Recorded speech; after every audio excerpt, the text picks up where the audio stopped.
Bien, bonsoir à toutes et à tous. Je vous remercie vivement d'être avec nous ce soir pour célébrer virtuellement le lancement du nouveau numéro de Perspective consacré à la thématique Danser. Je remercie l'Institut national d'histoire de l'art qui publie la revue et qui organise ce soir ce lancement en visioconférence, ainsi que les deux institutions partenaires de cet événement, le Centre national de la danse et en particulier Christophe Susset et le Festival d'automne à Paris. Ce numéro, qui est aussi mon dernier numéro à la tête de Perspective, traite des arts visuels comme d'un certain rapport à la danse et réciproquement de la performance dansée en tant qu'image en mouvement. Alors, consacrer ces pages à la danse permet d'ouvrir une question structurelle de l'histoire de l'art qui n'est autre que la vie des images, la manière dont leur mise en mouvement établit une continuité perceptive et sensorielle entre ce que nous regardons et ce qui nous fait face. En ce sens, la danse apparaît comme une thématique privilégiée pour penser la porosité disciplinaire de laquelle procède l'histoire de l'art. Dans ce numéro, la thématique est appréhendée suivant une perspective transhistorique, en regroupant des textes qui vont de l'Antiquité à nos jours et se déclinent en une diversité de sujets et d'approches méthodologiques qui incluent des études traitant des danses comme autant de pratiques sociales genrées qui se situent au confluent de l'artistique, du politique et du transcendant. La conception de la couverture du numéro est le fruit d'une collaboration avec les étudiants et l'équipe pédagogique de l'École nationale supérieure des beaux-arts de Paris.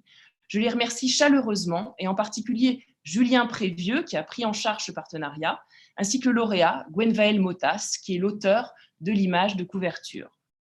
Alors, si vous ouvrez le volume, vous pouvez voir que le sommaire comprend différentes rubriques. Une tribune tout d'abord, qui a été confiée à Georges Duberman et qui est suivie de 3 débats concernant le statut du discours sur la danse pour le premier, la possibilité d'un partage de corpus et de méthodes entre chercheurs en danse et en histoire de l'art pour le second, et enfin, l'expérience que l'on peut faire en tant que spectateur de la performance dansée à travers les notions d'émotion esthétique et d'empathie kinesthésique. Dans les essais qui suivent, il est question, et là je les prendrai les uns à la suite des autres, des représentations dansées sur les vases grecs antiques, de l'iconographie de la danse dans les images médiévales, de la notion de vie de l'image dans la peinture italienne du Quattrocento, des outils dont on dispose pour lire les sources iconographiques historiques, de la manière dont la danse déstabilise les rapports entre classe, savoir et genre dans le milieu philosophique des Lumières, de la réception en France des danses de l'Asie du Sud et du Sud-Est et la façon dont elles ont inspiré la création scénique des premières décennies du XXe siècle, de la formation du cubisme tchèque dans son rapport à la danse contemporaine et à ses soubassements ésotériques, de la réception critique des spectacles d'Antonia Mercé à Paris et à New York au tournant des années 30, des spectacles de music hall dans la France de l'entre-deux-guerres, ainsi que de la pratique de la danse en Iran après la révolution de 1979. À travers le prisme de la danse sont ainsi repensées les questions relatives à l'espace muséal et à ses collections, aux catégories artistiques de la performance ou de la théâtralité, ainsi qu'à certaines notions anthropologiques liées au rituel, au divertissement ou à celles plus génériques de gestes. Ces essais sont suivis d'une section varia qui regroupe 3 comptes rendus thématiques. Ce numéro consacre enfin son grand entretien à Boris Charmatz, qui y déploie une réflexion sur la danse comme pratique exploratoire qui prend pour objet son inscription dans un tissu social, politique et culturel, en éprouvant toujours plus avant les limites du champ chorégraphique, la danse en somme comme puissance de questionnement. Nous sommes très honorés de pouvoir l'accueillir ce soir à l'occasion de ce lancement où il entrera en dialogue avec Ana Janevski. Alors avant de présenter nos 2 invités, je souhaite remercier toutes les équipes des institutions partenaires, les auteurs du numéro, les traducteurs, les membres du comité scientifique de Perspective, les membres du comité de rédaction ad hoc de ce numéro. Je remercie tout spécialement la fée de Perspective, Marie Kaya, qui est chargée d'édition pour la revue et qui a œuvré sans relâche pour que le numéro sorte en temps et en heure. Nous l'avons reçu cet après-midi. Alors, Boris Charmatz, vous êtes danseur et chorégraphe, mais aussi créateur de projets expérimentaux comme l'école éphémère Bocal. Entre 2009 et 2018, vous avez dirigé le musée de la danse, centre chorégraphique national de Rennes et de Bretagne. En 2019, vous avez lancé Terrain, une structure sans mur ni toit, implantée en région Hauts-de-France et associée au Phénix, scène nationale de Valenciennes, à l'Opéra de Lille et à la Maison de la Culture d'Amiens. Vous êtes également artiste accompagné par Charleroi Danse pour 3 ans. D'Abras le corps à infini, vous avez signé une série de pièces qui ont fait date, en parallèle de vos activités d'interprète et d'improvisateur, notamment avec Médéric Collignon, Anne-Theresa de Kersmaker ou Tino Segal.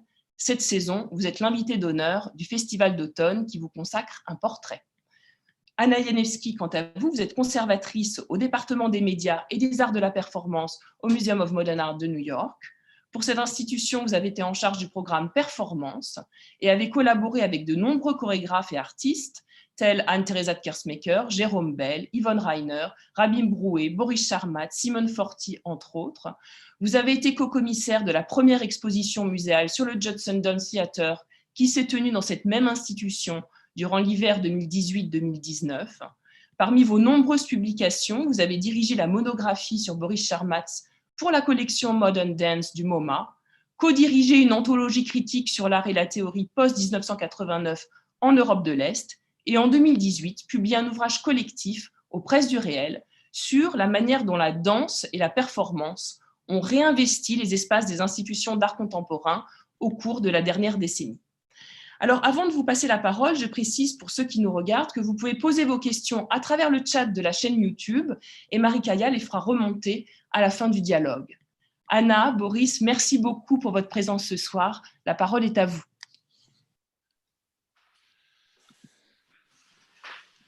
Bonsoir. Bonsoir. Thank you so much, Judith. And I would also like to thank you and Marie, Miriam, and everybody who were so kind to invite me. And also we had a few back and forth before being online today. And for me, it's always a great honor and pleasure to be in conversation with Boris. Of course, I was supposed to be in Paris tonight, but I am in New York and we are on Zoom. Our lives are on Zoom now, so we do our best tonight to somehow be lively and engage in the conversation. Thank you, Anna. Shall we just start then? Yeah, sure. No? Yes. So yeah, I was the context of the publication, of course, and also the context of the Festival Autumn. It's a nice way to look back at your work, to look the future of your work, and maybe also some things that we did together, because we collaborated the first time in 2013 in New York when MoMA somehow invited Musée de la Danse. So we had this nice collaboration between two museums. And recently, with my colleagues, we launched an online project, which was called Performing in Distance, because, in this moment, I think it was April, May, when we were all staying home, facing the beginning of the pandemic, when performances were paused, and in New York, they're still paused. We were thinking what is the future, but not in this somehow storytelling way, but just let's think together what we did, what we are doing, and what shall we do. And so we reach out to some of the artists we are close with, we work with, and you were one of them, because as I said, we worked together in 2013, we edited the book together. And so we asked you to write a letter, because we thought it was some kind of an intimate way to communicate also in those times. And I will just read something that you wrote, because I like it. Also refers to how Judith defined terrain, your new institutions. So you remembered in the letter the moment when you were at MoMA in 2013, and then the Barbara Diller, who is the architect of the new expanded MoMA, which opened last year, she asked you it was like a casual conversation. She asked you, what would the space for dance and performance in a museum be? And you said, I was not quite ready to reply. I had to think. And then you thought about the fact of performing in the atrium, which is this big central part, the space at MoMA, open space. And then you said, I tell her that we should take the roof off the atrium just to see what she thinks. Let rain enter the atrium. And then suddenly I realized, that's Boris, that dance in New York is done, or it happens on rooftops, the space of escape, the historical space of Trisha Brown's brilliant performances. The open urban dream is there. I suggest, though, growing the new building with a large terrace, without a roof, without walls, just ground and open sky. That would be the ideal space for dance, inside and outside MoMA. Dancing in the rain, dirty dancing on the roof. A permanent theater with the cityscape as backdrop, cold or hot or windy, where we should be. She, the architect, immediately said very politely, that was impossible, that the plans make this idea impossible. So I do remember this moment. It was it was a real conversation. Yeah, it was not. It's not a mythological anecdote. It was a real conversation. Yeah. We had a meeting. The architect wanted to hear from the practitioner what should the space for performance be, and you really said that, and she was like taken away a little bit, but then she was very firm that it was impossible. Yeah. And then a few years later, you're forming this terrain, this new kind of institution, when it says with no walls and no roof. And it seems that today we are also somehow forced to perform in that way. So if you can elaborate on this idea, which somehow it's been haunting in those all those years. No, it's true. Well, what is true is I have been performing outdoor and outside and in the Alps and in mud and in forest since it seems forever. It's not true, but I remember Abralcor, our first duet with Dimitri. When we choreographed it, I was 19 years old, he was 17. It was first in a living room. The second time, it was in a Le Corbusier convent, La Tourette. And then I think maybe some months later, we did perform on grass in Uzès. And really this duet went in all kind of spaces. And so quickly, when I was still very young, we did a lot of outside performances, and I really had a strong attraction to it. But now, this idea of having let's say an institution that would be without walls and without roof comes really from the former project of Musée de la Danse. Because with Musée de la Danse, we were looking for the ideal space. As you may know, in Rennes, we didn't have let's say, an ideal space to install our Musée de la Danse, and we were looking for a better space. What could be an architecture for a museum of dance? And somehow you could say we did a tryout at MoMA. Would MoMA be our ideal building? We invaded Tate Modern with more than 100 dancers in the entire building to see if Tate Modern would be our ideal building. I guess it would be our ideal building, but it's really, we couldn't afford it, let's say. And there was a moment in our research, and we installed Musée de la Danse in art schools, in dance studios, outdoor also, in a Russian memorial in Berlin, or in many different spaces. But there was a moment where we decided to use an empty ground, an empty public square in Rennes, huge. 100 meter by 100 meter, and to use it to do Fou de Danse, which was a 12 hours long, let's say, marathon of different proposals, and completely horizontal with passers-by, kids, highly trained dancers, amateurs, everyone, for 12 hours. And suddenly I had like a flash thinking, but this is our ideal architecture, because we're in the city, but we are not dealing with, is it small, is it big? It's as big as we want, as small as we want. If we are doing, let's say, an exhibition of 20 dancers throughout this public square, it's as if we had 20 different rooms. If we are doing dance circles, it's as if we could have 3 different urban dance circles. If we want to be frontal, we are frontal. If we want to build a human tunnel, this we can also do. So I thought, but this is our ideal architecture, because in dance, maybe the bodies are doing the architectures themselves. If we want to get together and be more intimate, we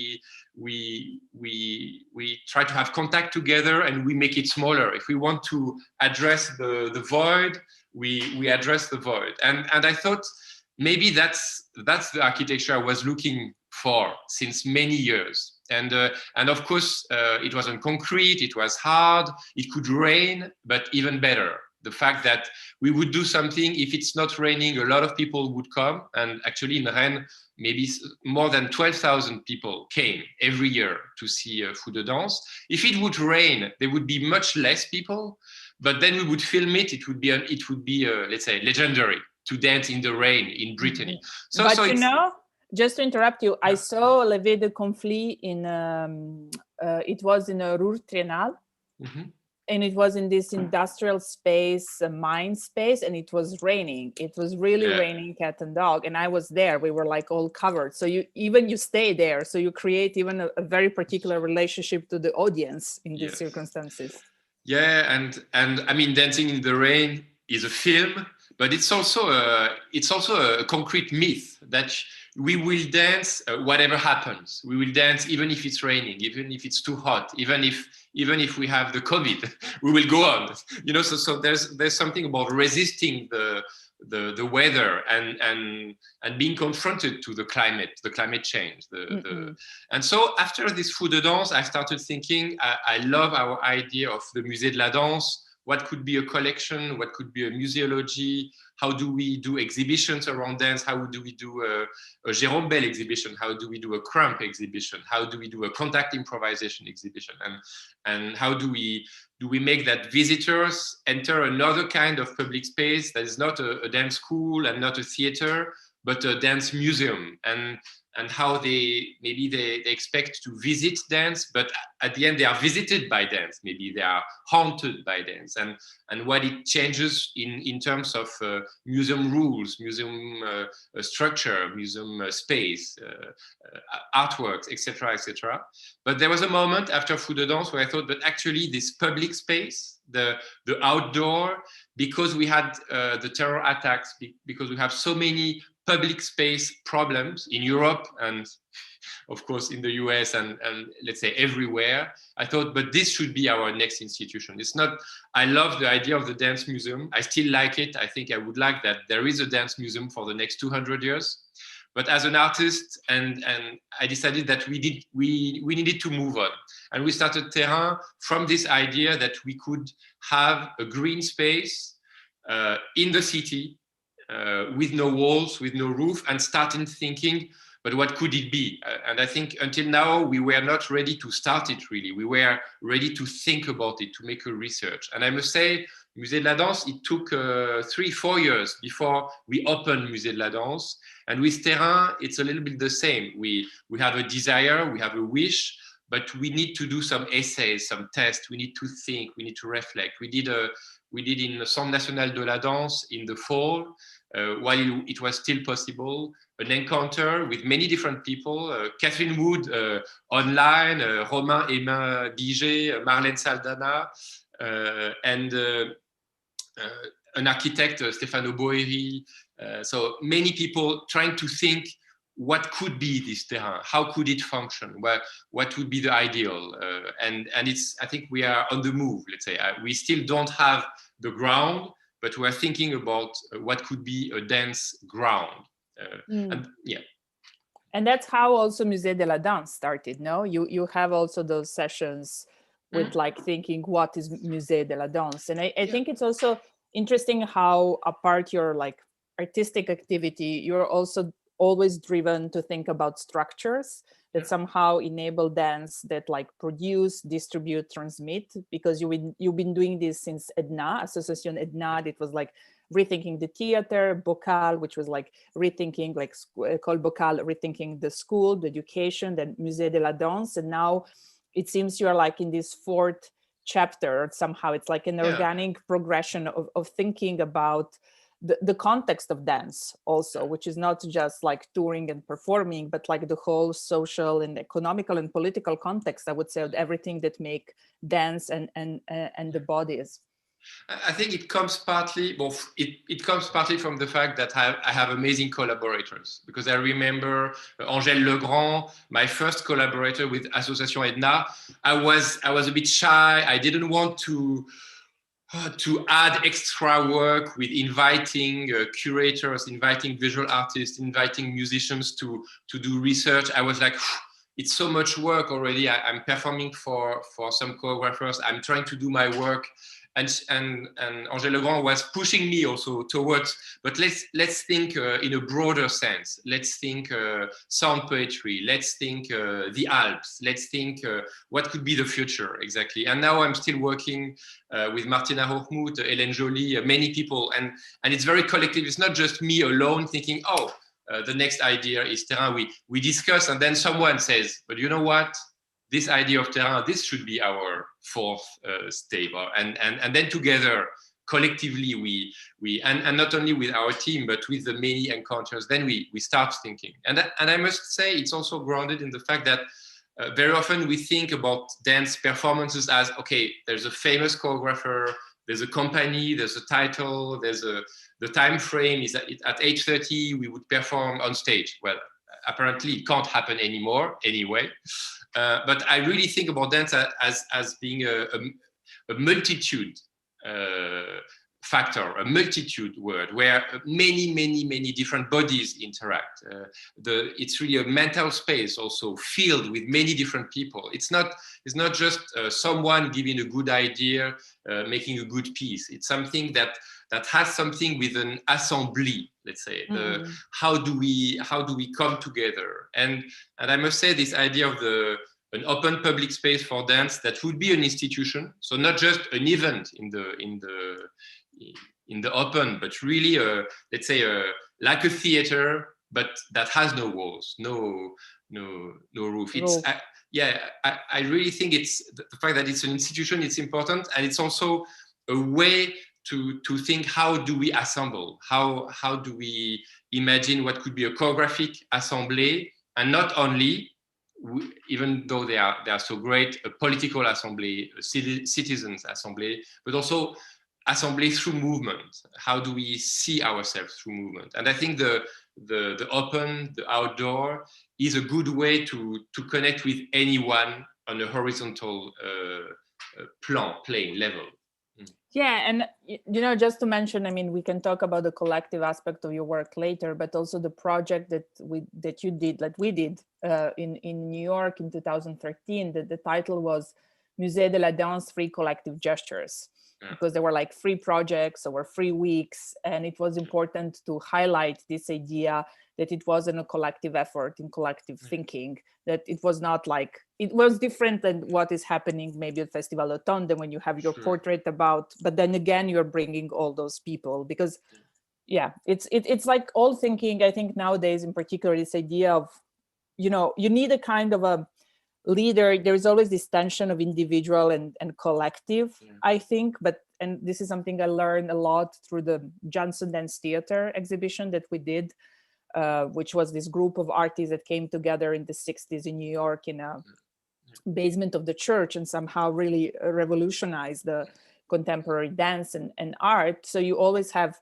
some figures, but there is always a collective effort of like working together, even if you're not a collective with the manifesto. You don't necessarily need this kind of input of like defining the members. And you did have a manifesto for Musée de la Danse, which after a while, but still it's not a collective, maybe is in a way we think, but it's really a group of the people that come together, that like share ideas and concepts, and also politics in a way.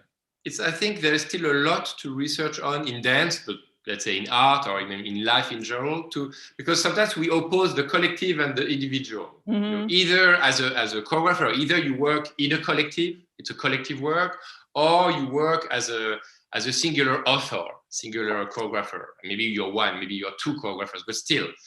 And I really like the kind of formats where it is a collective act, but made of pretty very specific singularities at work. And as an example, we did at MoMA 20 Dancers for the 20th Century. It's really made by the 20 dancers. So of course, it's you and me trying to curate together with Martina Hochmuth this whole event with 20 dancers. But at the end, each dancer is curating his or her own presence, his or her own voice, even how she or he is presented.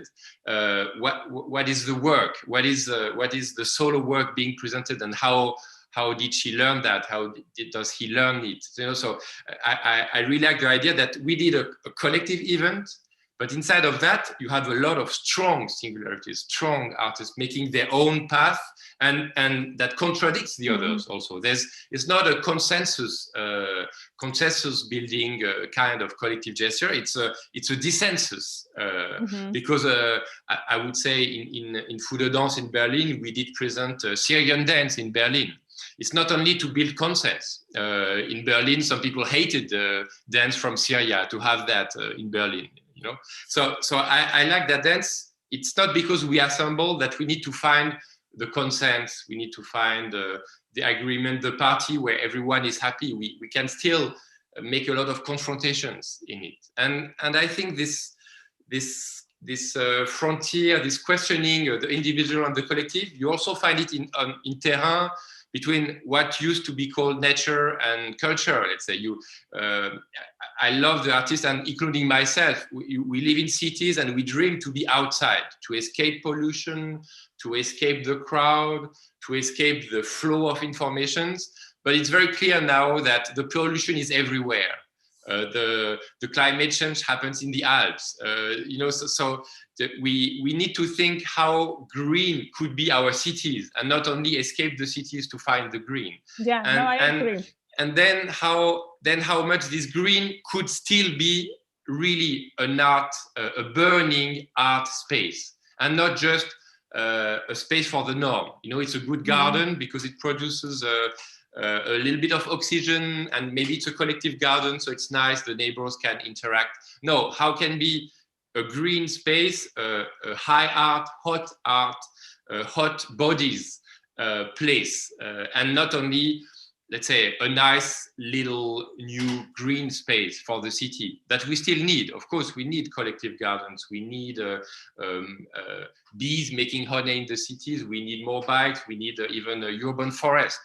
But we also need the art in the new cities. And I think this is really a political issue, let's say, to think that art cannot be out of the ecological issues, but in contrary, in the city, the ecology and the art should really work institutionally together, so that we really have an idea of the city that is not just getting greener, a little bit of green or a lot of green, but then also a lot of more freedom, more art, more bodies. And also, more. But talking about bodies in the city, I think, and open spaces and ground. I think that what happens, it just think recently of what happened in the States this summer, with all the Black Lives Matter protests that then happened all over the world. And then, also in France recently, you have this choir of body and voices that are coming together in the cities, protesting racism, police brutality. So there is this moment when actually the public space of the cities are occupied. Like, protest has always been, but recently it's a lot, particularly when, have many people leaving the cities now during the pandemic and going to the countryside because, there's almost no reason to be in the city anymore because everything is online and there is no so much cultural. While I don't know, I also personally feel that's an important moment to be in the city because we cannot abandon cities. Which it's not being like against nature, but the two things should not be one, in dialectically like confronted, but going together in a way. So I think that this importance of thinking in the city, it's crucial. Sure. And maybe, of course, what you're talking is so important that we need to find a togetherness. We need to find, our democracies are at stake also. Europe has been shaken by Brexit, by the social crisis, and we have a lot of social crisis, I would almost say wars, in the sense that Black Lives Matter, it's really it comes out of rage. It's not just a sweet protest to change a little bit something. And I would say Gilets jaunes, I would say, there's a lot of different kind of protests. maybe some protests I prefer, some protests I don't like so much or whatever, but there's a lot of rage coming, and we need to process that. First, we need to have political answers to those protests. What, like Black Lives Matter, what do we do? But then also we need to digest it, to say, okay, let's stay together. Let's stay longer after the demonstration. You know, there's so much fight. Can we also see ourselves as a protest people, but also dancing people? How can we, because dance can be very connected to protest, to rage, to claim. It is, you know, there's also a lot of, I like this idea that dance is not only peace and love. Dance, you have the military défilés, you know, they are choreographed. There's among the first texts around dance, you had a text about how to become a good dancer, to be a good soldier. So it's not that dance is a nice little thing. It can be really connected to claiming, protesting, you know?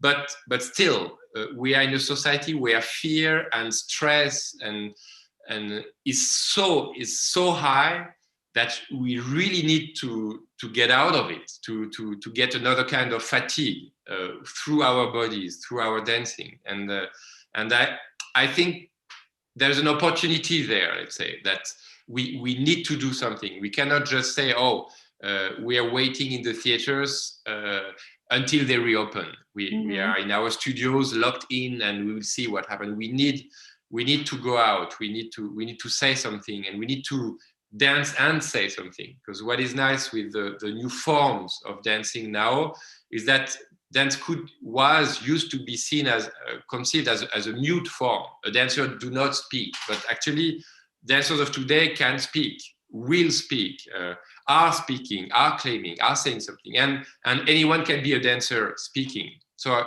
I think that there is an urgent issue there, among many other urgent issues our society is facing.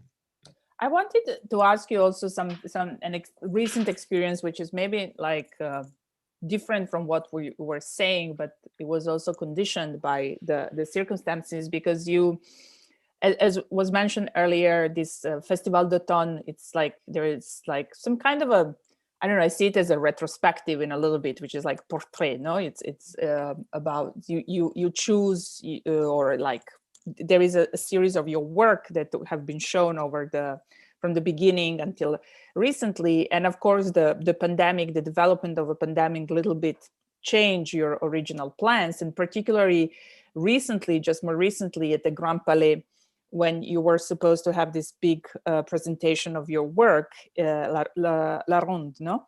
It happened in the presence of professionals, and it was filmed, and it will be shown on TV.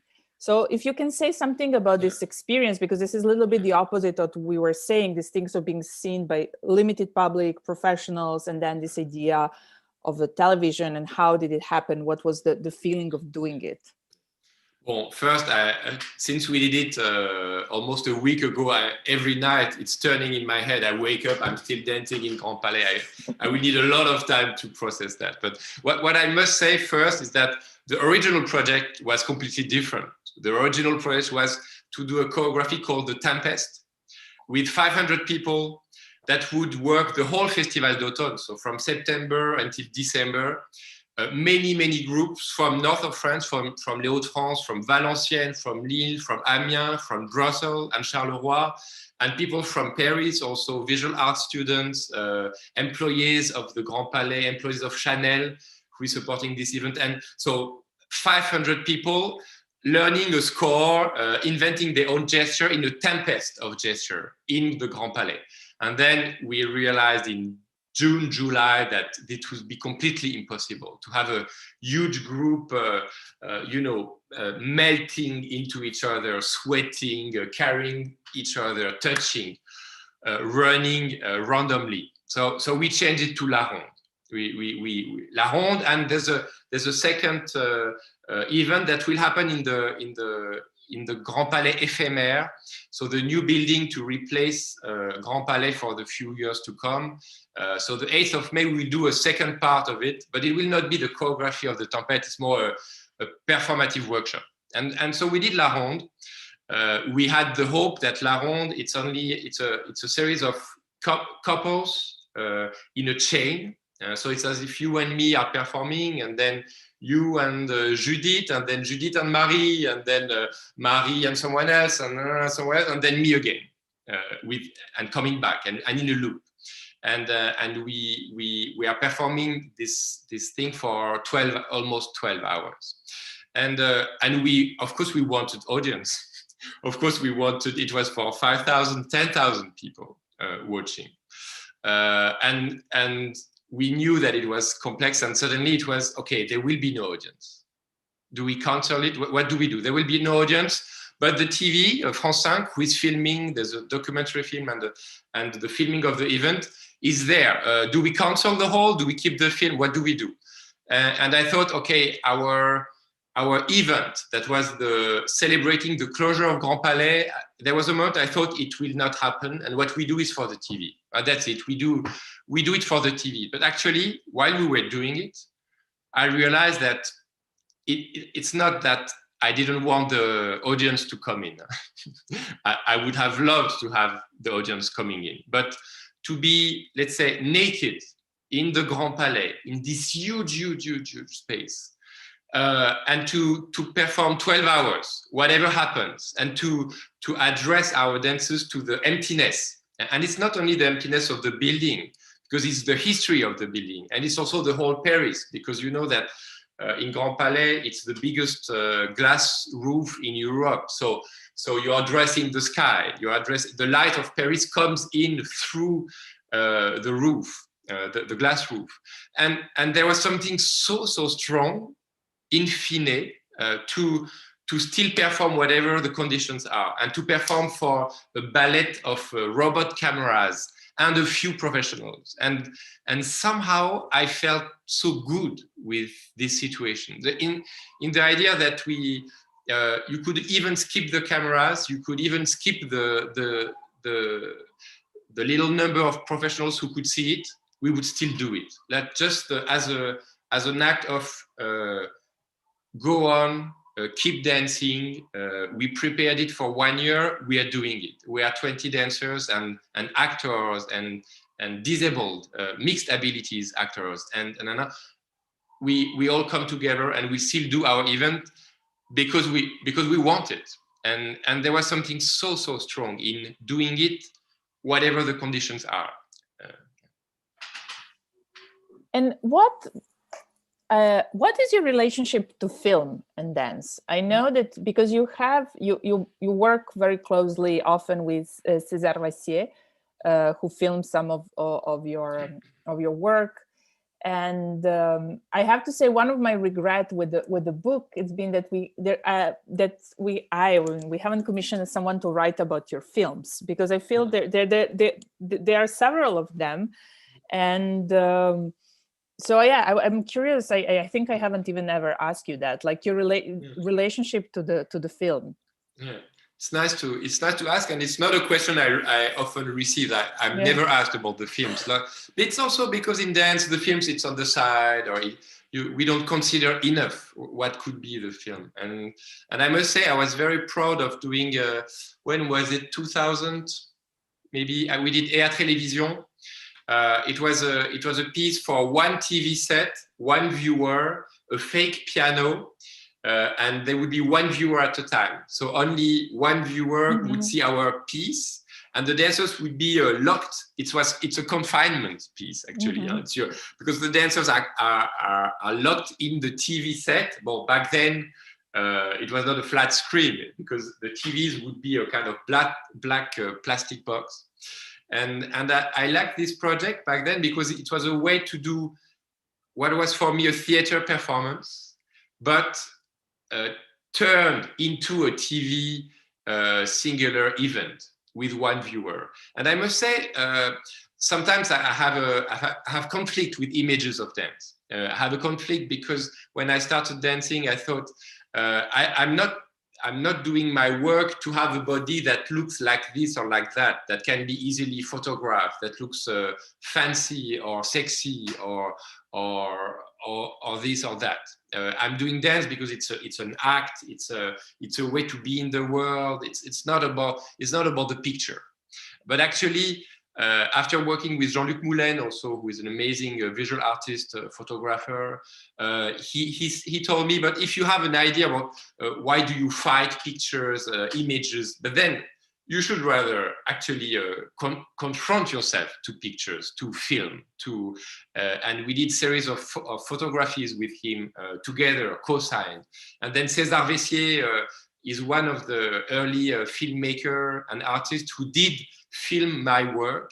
And he was the first to say, oh, when he saw Les Disparates, he said, oh, I want to do a film. And he did a 35mm film called That's Les your Disparates. first work, basically. No? Yeah, and you would say it's his work. I mean, it's collective in the sense that the choreography, it's Dimitri and me.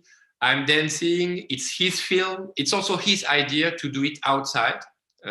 It's his idea to do almost like a Fred Astaire movie, but with our dry materials in the city of Dieppe, and then the city is also performing in this film.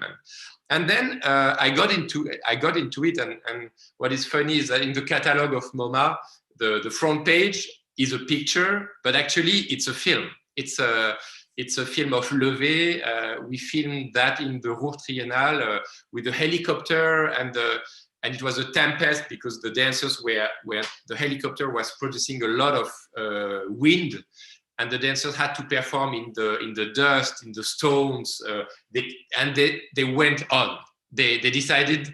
I couldn't talk to them. I was in the helicopter with César. We were looking at the nightmare that suddenly there was a tempest of sand on the dancers, and what do we do? And of course, on the camera, it was so impressive. We loved it. But we thought, should we stop? And I thought, okay, the dancers decide. If they stop, we stop. If they go on, we film. And so I think, I don't know how many films I did or I'm part of in all those years, but there's quite a lot because there's a collaboration with Ernst Mick. But I also like that sometimes a film is maybe someone with an iPhone or with a smartphone filming a little bit of the Grand Palais, for example, and then you see that there's a moving camera and someone is just there with the smartphone, and then this little picture becomes an example of what we did in Grand Palais, what we could do, that it's still something is still possible nowadays. So I really like more and more films. Mm-hmm. I don't have many film projects, but of course it's part of how we can produce dance, of course. Yeah, and I think that, like Yvonne Rainer said, that dance is hard to see, and I would say that dance is hard to film. You have very few, really good dance films that are not just about documenting, but the way of filming in a way reflects the dance itself, the movement itself, the choreography itself, the thinking behind. And that's why I think the collaboration with you and César is so good, because he's not just there filming, he's thinking with you. And what you said, it was his idea. So it's a real collaboration, and I think about Charles Atlas and Babette Mangold, which is not about just filming Trisha Brown or, Merce Cunningham or Michael Clark. Do you have any I think I like to experiment. I think if filming is just, okay, we filmed your performance, I'm not so, it's good for the archive, it's good for the people who will see what we do through the film. It's good, but I'm not involved in it. It's just images are being taken. Of course, I like when film is an adventure in itself. And I must say, with César, right now I'm between two films, because I'm between the latest film of César Vessier called Tanzgrund. So we did a terrain experiment of 3 weeks in Zurich, in Zurich. And for 3 weeks, every day, almost every day. We had days off, but we would prepare the next day. So, and we would be there, and we did every day a public warm-up, every day rehearsals, concerts, performances. And it took us 6 months to recover from this event. But César was filming. And it was so nice because filming becomes part of the event. It's not just a documentary project on the side of what we do. It's part of what we are doing. And I'm looking at this film that was recently presented in Centre National de la Danse as well. And you have all those bodies, again, melting, touching, screaming, caressing, without mask, of course. It's before, and you're like, wow. But I think it was already crazy. But because of the COVID, it becomes, it's the moon, it's Mars, I don't know what it is. It seems completely impossible. So I really love this thing. And the second film is the filming of what happened in Grand Palais. And for example, there is a team of two filmmakers, Sophie Covesbrun and Claire Duguay. They followed 1 year of the process leading to the Grand Palais. And I must admit that sometimes, we were trying to do this Grand Palais, preparing it. And no, we can't do the Tempest. Oh, we can't do this. Oh, we can't have audience. Oh, we can't, it was a nightmare. We had to keep changing, and we were always about to not do anything, because maybe Grand Palais would stop trying to do something with us. But the fact that it was filmed, I must admit that there was a documentary team with me. So many days I was completely desperate, but they were filming this despair. They were there, and I must say they helped me go through this period. The fact of filming was like, okay, even if there's no Grand Palais at the end, at least there is something that is the desire to do something in Grand Palais. This will be filmed and will stay. And sometimes in those times it can help. And I really hope that film can be also not only for archive, not only for art, but also sometimes for really taking care of the people being filmed, helping in a way, supporting. Yeah, and then also because we were talking about this idea of no roof, no walls, and talking also about your collaborators, that there are many of them, and you mentioned some of them. But for you also, light and sound are very important. You've been working with light, who are two artists like Yves Godin. Yves Godin and Olivier Renouf for a long time. Yeah.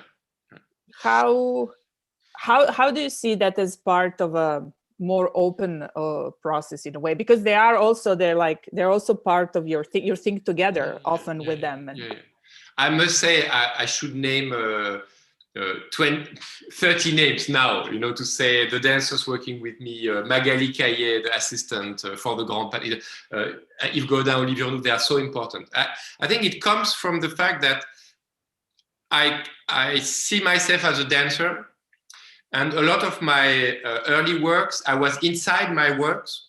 I don't see my works so well.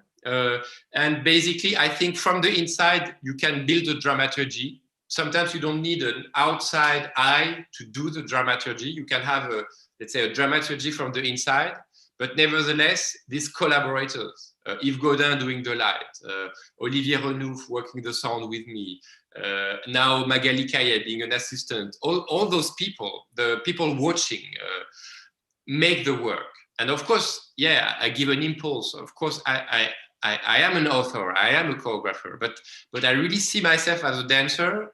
And then dance, we are permeable. We're in the world. We hear ideas in the radio, on books. I'm reading a book by Vinciane Després about birds' territories, and I don't know how it will influence me, but for sure it will. And I like the idea that it's not that I need absolutely a light designer, that is Yves Godin, but I need his way to see, think, go through the work we are doing together. And when he's not there, it's not easy.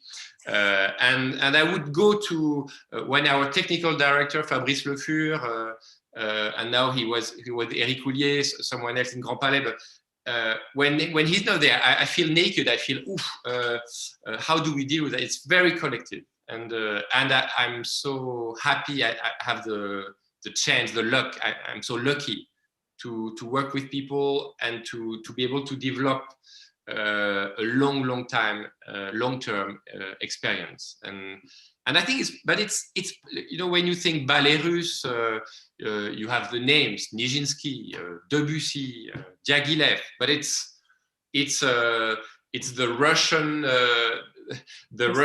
dance education that is there. It's you have Paris making ballet russe. You know, you have people giving money. You have, you know, and it doesn't mean that you don't have one specific author. It was nice to have Picasso for Parade, for sure, but it doesn't mean that it's not an event with multiple layers. And I think we need to be clear about that, because especially now, especially in those times. Yeah, and you know, I mean, as I mentioned at the beginning, like, you know, for example, in New York specifically, performance has been paused since March. There will be mainly some outdoor performances in the summer, but very few. And there might be some outdoor performances in March again, but there is no clear idea when things will happen again, while in Europe, theater opened and closed. And what, you know, as a curator, as someone who's been working with live art since like some time now in a museum, I'm very much confronted with this demand of line. And I think our way also to react on this demand of line was like, oh, let's ask our artists we work to write something, because, you know, it's very difficult. And what is your opinion of that? Do you have any kind of opinion? I don't know if I mean, there was a Pina Bausch Rite of Spring that was online because it was filmed in Africa. But I feel also when working with some artists, that project had to be postponed, and it's strange, you know. Some artists like have this. Rabia Mroué did a performance online, and very weirdly, the performance itself has this online component in a way, like an internet component. But otherwise, what you were talking about, this idea of the body coming together, of this collective effort, how and whether you translate it online. I must admit, I am re-admiring the artist who found energy to do a kitchen performance, a Zoom performance, a home performance, or even the online teaching, you know, in dance, that people who went forward, you know, straight to, okay, we're online, what do we do? We're going. And me, maybe because the first confinement, I was doing homeschooling with kids. So my time already had half of my day. Then the other half was, how do we deal with the cancellations? We negotiate with the theaters to be sure that our dancers receive some of the money we want to still offer them, etc., etc. So it was so busy that I thought, okay, I'm not jumping into or let's do online from my corridor. I couldn't. So I used this time with thinking, okay, what could be terrain? So this future. So I'm thinking midterm, long term, where how can we make this institution? And then I was also preparing this Festival d'Automne.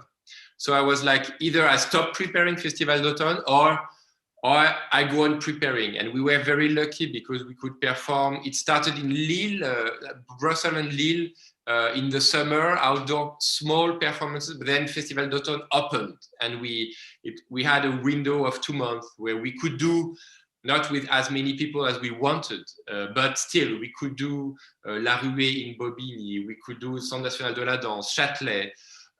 So we could be in Nanterre to perform Attention. So we had the thing that, okay, we saved some of the festival in those 2 months. And that was how I was lucky. And again, with the Grand Palais, it's not online because it's not a live stream.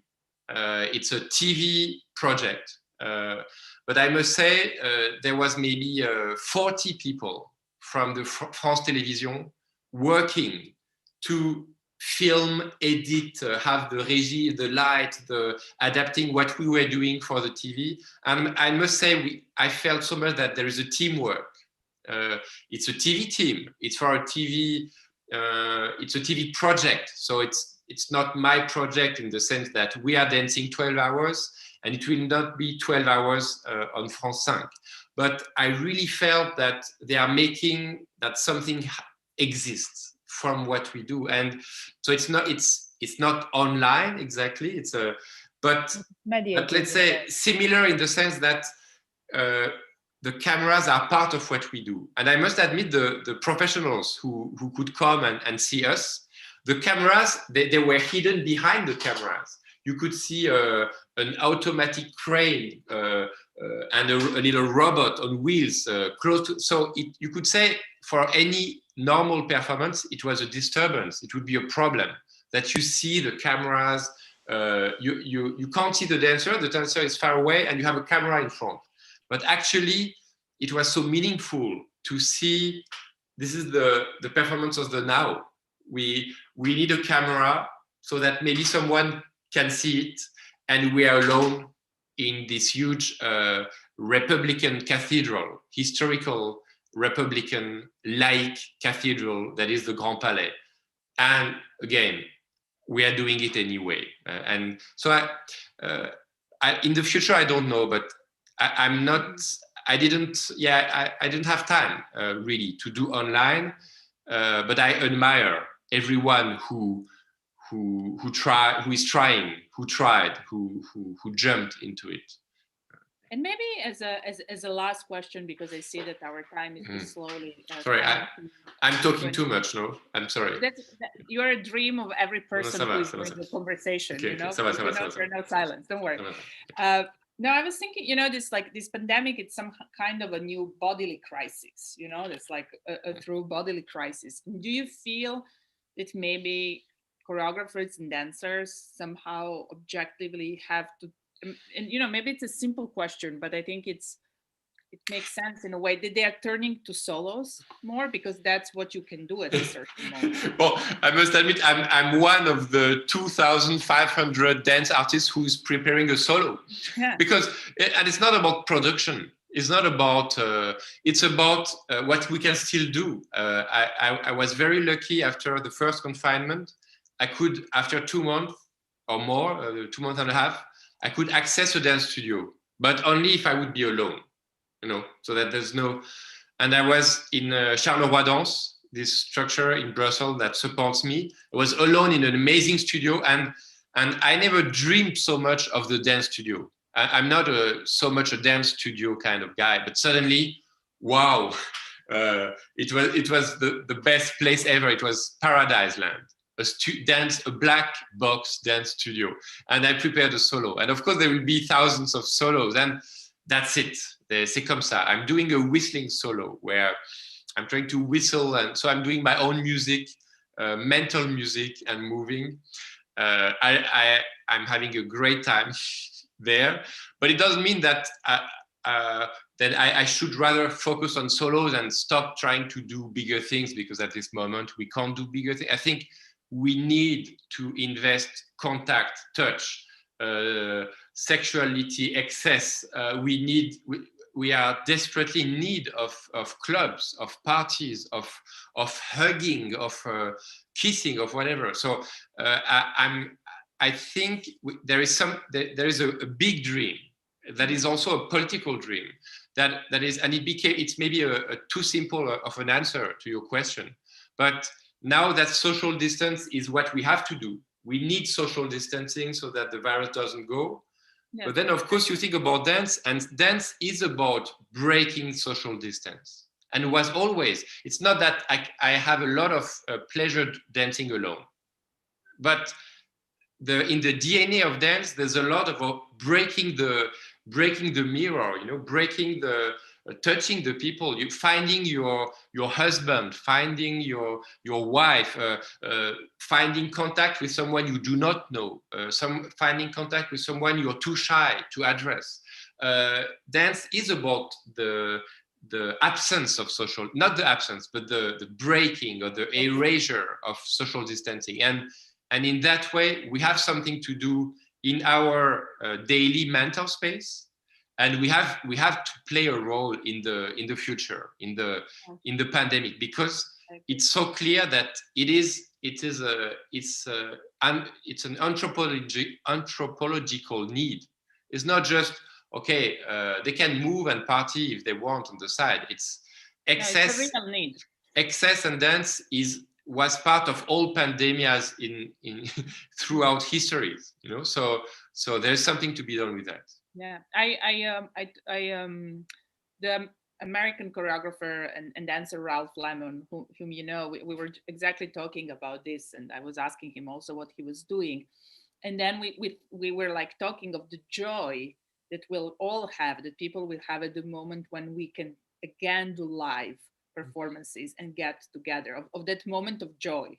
Yeah. That is also important, you know, not to give up so easily and just delegated everything online, which is necessary and important for many reasons, but it's not like, as you said, we have to think also like long term, even if we don't know exactly how. You know, La Ronde in Grand Palais, it's about the desire. It's a couple, but then it's a chain. It goes through all the social layers, young, old, trained dancers, amateurs, actors, and very different cultural identity backgrounds. And we all have, let's say, a love affair, but for one duet, but this desire is given to the next, and it's 20 dancers in a round, and it was, we had to cry. Because we got tested, we were allowed to do it, you know, to dance together. But it's not only two people; it's two people, and then another, and then another, and to do that, I will always remember Frank Willens performing with me. At the end, he was just crying and saying, "We come together." And I hope that this is only a sign of what we can do in the future. That it's not only a luxury moment for those artists, but also, let's say, a desire that is not only for us, but for everyone, and that has to become concrete. That will become concrete. Yeah. No, I think this is a good ending line for our conversation. Yeah. So thank you so much, Anna. It's great. Boris, always a pleasure. Okay. I don't know, Judith, if we have questions from the audience, or Marie, I don't know who is in charge of questions. Marie. Yes, we have like 5 or 6 questions. Maybe the first one, because it's very strongly related to this dialogue you had, both of you, and also to the contemporary context, and also maybe because Boris, I think, has already answered, but maybe to have a very neat picture of it. Do you think dancing outside in a public space, for example, is more politically engaged or charged than dancing in a theater today? Maybe do you want to answer, Anna? Or I can, as you like. You can go and I can add something, yeah. I think, you know, 1 year ago, to be performing in the club in Berlin or in Paris was not especially political, you could say. Dancing in Ibiza, taking a plane to be in a huge electro commercial party wasn't political, and suddenly the idea of the bodies sweating together, excess, allowing yourself to meet, becomes political. So I don't know in the future, and honestly, of course, it is now very political to dance in theaters because they are closed. So you know, there's an oscillation. I thought some months ago I would say I prefer to be outside in the future but it's not because I do not like theaters, but it's because I would like a theater that deals in a complete different way with climate, with the city, with the passers-by, with the comfort, and with the kind of art we can produce there. Now I'm like, we need to support the theaters because they are closed. It's one of our biggest tool to create art, to bring people together. So now we have an ensemble of theaters that is like a cemetery of theaters, because people can't come in. So I would say I cannot answer that. It's equally political to be nowadays. Everyone is in such a cry that to be in a club, to perform in a theater, or to be in the mud and trying to do something alone in the mud under the rain are equally political. It doesn't mean that we need to choose in our future where do you want to, which piece, which movement, which bodies do you want to put where, and there's a lot of movement, and there will be a lot of movement. But I don't think we can answer by theaters or outside anymore, or at all. I agree. I wouldn't add anything more. I agree. Thanks. Okay, so the second question for you, Boris. Now that everything is virtual and there are layers and layers between us and the dancers, have you ever considered doing motion capture or animation for synthetic dancers? Not really, but it's part of the question that Anna was asking about film, and I did not consider it. Or I considered it, but I didn't make the step. Maybe because I really like, I still like working on bodies. Technologies, when I see machines, I'm interested, cranes, machines that could create choreography, yes, but somehow I think I choose dance because I was partly, as a child, I was partly unable to get in contact with others. And through dance, I could talk to you now, address the people listening and watching tonight, address Ana Janevski, address Judith. So dance is something that made me jump into the real world. So it's not easy for me to think, motion capture and that's good. But there's also a lot of people who are doing interesting things with that, and maybe I don't see what I could bring myself. But maybe with the help of a good curator, I could change my mind. Okay. Another question about your work. What is your relationship to music in your choreography? And can music be a starting point for you? It's very rare.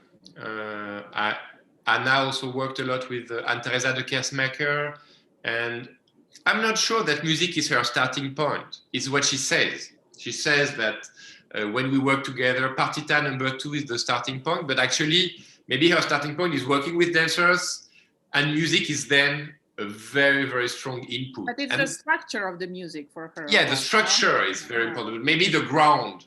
Mm-hmm. You know, the structure is one thing and it's so important. But, and for me, it's not that, for sure. I don't know. I was always interested in the noise that the body and the dance itself is producing.